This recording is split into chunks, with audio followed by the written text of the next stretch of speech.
येळकोट येळकोट जय मल्हार सदानंदाचा येळकोट हर हर महादेव। पौष महिना आहे।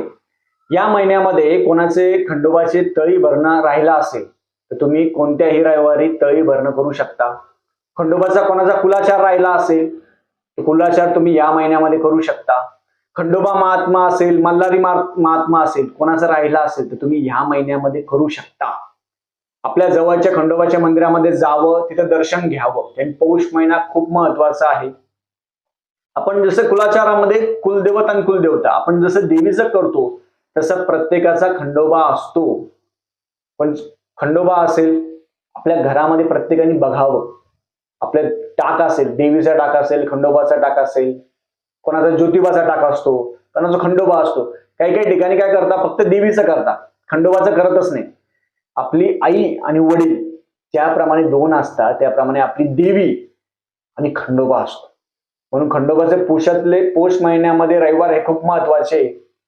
कोणाचे उपास राहिले असेल तर तुम्ही उपास करू शकता। मल्हारी महात्मा, मल्हारी सप्तशती तुम्ही वाचू शकता।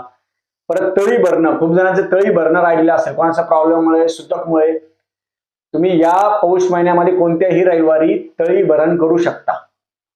घरी 5 मुलं बोलवायचे, 5 मुलं बोलून आपण तळी ठेवायचं, खंडोबाचा टाक ठेवायचा, हळद ठेवायचा, भंडारा ठेवायचा, गुळ खोबरं ठेवायचं, 5 वेळा तळी उचलायची, 5 वेळा 7 वेळा, आणि गुलाल आहे तो भंडारा आहे तो भंडारा उधळायचा।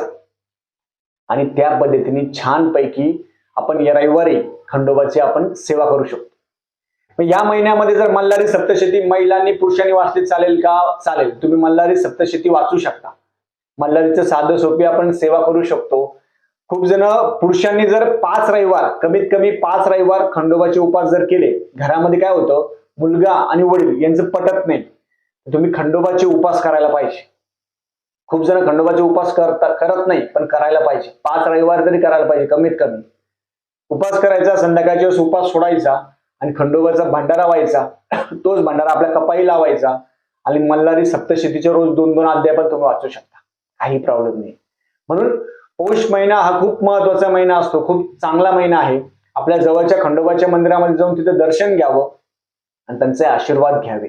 आपली कुलदेवत आणि कुलदेवता दोघांचे आशीर्वाद आपल्या आयुष्यासाठी खूप महत्वाचे असतात। येळकोट येळकोट जय मल्हार सदानंदाचा येळकोट हर हर महादेव।